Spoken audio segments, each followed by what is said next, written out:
Thanks for joining us. We are live at 5 and we are ready to kick off this Monday getting your thoughts on some really hot topics we have for you today. But first, remember, go ahead and subscribe to our YouTube channel and give us a follow on Facebook if you want to get in on the conversation. So all three of us ladies, we post the stories every day to see what you have to say about them every weekday. Let's kick things off. Now I'm here with Caitlin Ross and Cheryl Preheim. Ladies. Hello, happy Monday. Happy Monday. What do we have going on today? Well, it's back to school today, and a lot of kids are worried about what to bring into school. Cheryl, you and I were just talking about what you pack for your 4 kids for lunch every day. Yes.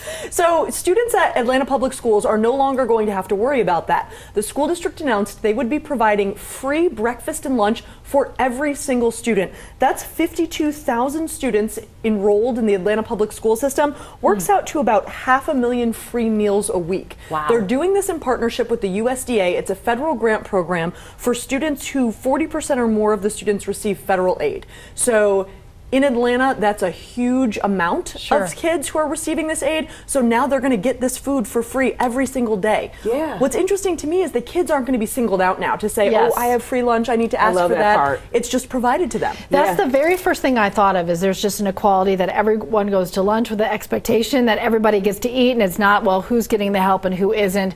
Let's just feed them, get them in a place to maximize their education experience. And the stress for the parents, too, of being able to say, you know, I don't have it. We've covered all these national stories with people paying off lunch debt and people being singled out in the lunchroom. You know, if they had a lunch debt, they got some crummy PB&J or something of the sort. So it also takes a lot of stress off of the parents and not wanting to put your kids in that situation and say, oh, they may have a bad day at school if they're in this separate line because we can't afford to pay for the lunch. And I know with these stories, a lot of people always scream, who's going to pay for it?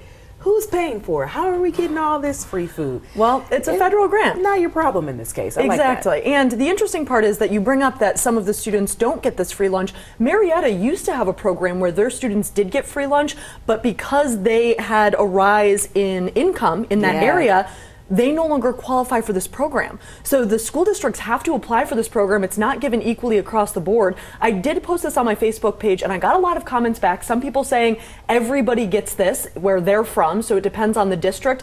Others saying this can really help children. I had Lucy who posted, I don't live in a poor district, quote unquote, and I saw it firsthand. It really helped for the children. This could be the only meal they get a day. Other people were bringing up an interesting point about prisoners. They say prisoners get free food every single day. Why not school children? Ooh, and it never thought about that. Yeah, it is a really interesting point, and someone brought up in a conversation I saw online that said, I think this should be a mandate for any school anywhere in the country. If we're going to say education is the most important thing and we empower our kids to get a great education and have what they need at school, why would it ever be a question in any single school anywhere in the country? Now that's really bold, but you know, making the argument what your comment was saying, we do that in every prison across the country. We just don't do that for our school kids. I like that comment. That one really got me thinking. Okay. Should teenagers have a decision in whether they get vaccinated or not? There are some people in their young 20s that are bringing about change in states saying, my parent did not let me get a vaccine. I want it. I should have a say-so in that, especially in HPV vaccines, the human papilloma virus. And, you know, the CDC recommends that kids get this between 9 and 12 years old, and it can prevent cancers later in life. I want to share some of the numbers as we think about this conversation because it's really important. 79 million Americans, mostly teens and early 20s, infected with HPV, and every single year almost 34,000 new cancers are linked to this HPV, which the CDC says is preventable with this one shot. Should a teenager be able to make that decision, even overriding the wishes of a parent? I think it gets really tricky because HPV is a sexually transmitted disease, and so I think parents, you know, when you bring up the birth control debate, they're not wanting to give you a green light to participate in that sort of activity if you know you are protected.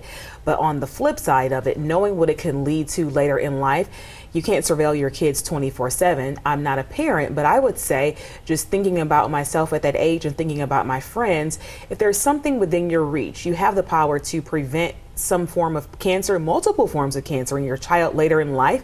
If something happens that you don't know is happening, I want to know you were protected from it and there was something out there. And the rates on who's getting that vaccine, especially for young boys, is so drastically low. And boys don't know that they're carriers. The screening is only for females at this point, where you know if you have it or not. Jump in on this conversation, because I know there's a lot of complexity to this issue. The cadence of my voice is so low and slow because it's so controversial. I want to be very careful. All right. But I agree. You want to do anything that you can to protect your child. I have a very young son right now. It's not on the table yet. But for me, if there's anything I could do to protect my child down the line, I'm going to do it. I understand the argument that you might not want to greenlight those activities, but whether or not they do it, I stand firm knowing that my child is protected, period. But not only that, you have to think about this. The vaccine needs to come at that age, but it's also for later in life. Right. So you didn't allow me to get this, but now I am of age and can make this decision, but I'm out of the window to get it. Because it could be somebody you marry is the one that was the carrier. It doesn't mean you're promiscuous. Right. A lot of comments. There is a fiery debate going on both Twitter and on Facebook for me. I want to start with Donna, who says basically kids don't have what they need to make this decision. No one under the age of 18 should be allowed without parental consent. Ciara, very different perspective on this, saying HPV vaccines are so important, could help prevent some cancer-causing strains, really no excuse not to get them. Now, here's a little piece of information you may not realize. In the state of Georgia, anyone under the age of 18 can go into a healthcare provider unaccompanied. They do not have to be with their parent, and they can say, I want the hepatitis A, hepatitis B, or HPV vaccine, and they can get it. That's not the case with all vaccines, but those three, if you're under 18 in Georgia, you can get it whether your parent knows or not, or wants you to or not. I didn't know that. Me either. That is was shocking to me. Shocking and some very good information. So I think it really opens the door to have a conversation, though. Yeah. Knowing that they could go, I would want to know that you're going, I would think. Yeah, so, conversation's key. All right, we'll see how that one continues to play out. What do you got for us today? As the resident single on this table. All the single ladies? All the single ladies. Alexa, play Single Ladies by Beyonce. So there is an article out in the Huffington Post Life section. I really do kind of love that whole little area. It always speaks to me. Saying that single women are treated with discrimination for their singleism, given longer hours at work, less pay, and asked to do more because you're single, you don't have anything to do, you can stay late. Who are you going home to? The TV? Probably, but I don't want to stay. So, rude. Yeah. Do you ladies feel like, in your single years before you were married with children that you experienced that? Mine would be a for sure yes. I think that is absolutely true. Before I was married, or really before I had children, I think all the time I saw that, all the time. Not only, I was willing to do it, I was willing to put in the extra hours and the help, but also now on the flip side, I see some of my colleagues who I know they're gone to a lot more than I am. That extra ask, whether it's on Christmas or Thanksgiving. We have an incredibly talented photographer here who's a single woman who says, just because I don't have kids doesn't mean I don't like Christmas. Right. And that resonated so much with me. It's like, that's not fair. I love Christmas. Exactly. And I want to just add this, that I think for a lot of women, not all of you, but for me, I don't know, I have a harder time saying no. My mom told me once, I didn't learn to say no till I was 40. Why is that, But it was very hard for me to ever say no and draw a line until it was really a matter of, am I going to see my family today? Or am I going to see them this week? Or whatever it might be. That was the thing that helped me start to say no. And so that was, that was a factor for me too. So yes, I definitely was the case. I think that's true. My sister is not married. She's a lawyer, and she feels that absolutely for her in a professional setting. I think that it's so ingrained to the point where I train myself to say yes or to volunteer on behalf of the people who have families, because I'm always in this career, I've always worked out of state or away from my family. So I think just the ask of me has been so consistent that I say, I'm just going to volunteer before someone even asks, because I know what they think, that I should just do it anyway. So I'm just going to be a team player and volunteer.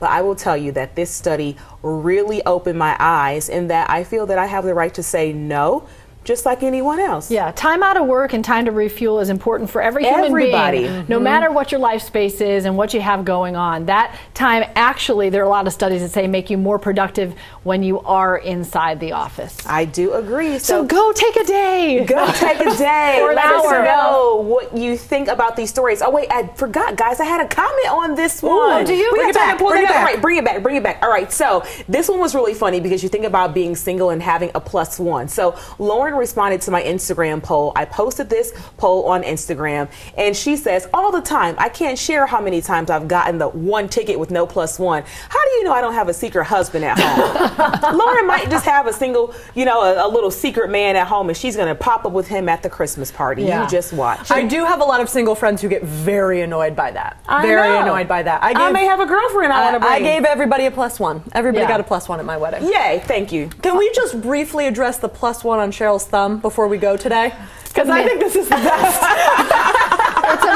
It's a Minion Band-Aid because I forgot to write grown-up Band-Aids on my shopping list. All right. There we go. If you want to know about what you think about today's story, please join the conversation. We love to hear your thoughts and your comments below. Don't forget to subscribe to our YouTube channel. We post every weekday, and follow us on our social media pages so that your comments can be part of our show and our conversation. Thanks, everybody. Have a great day. We'll see you tomorrow.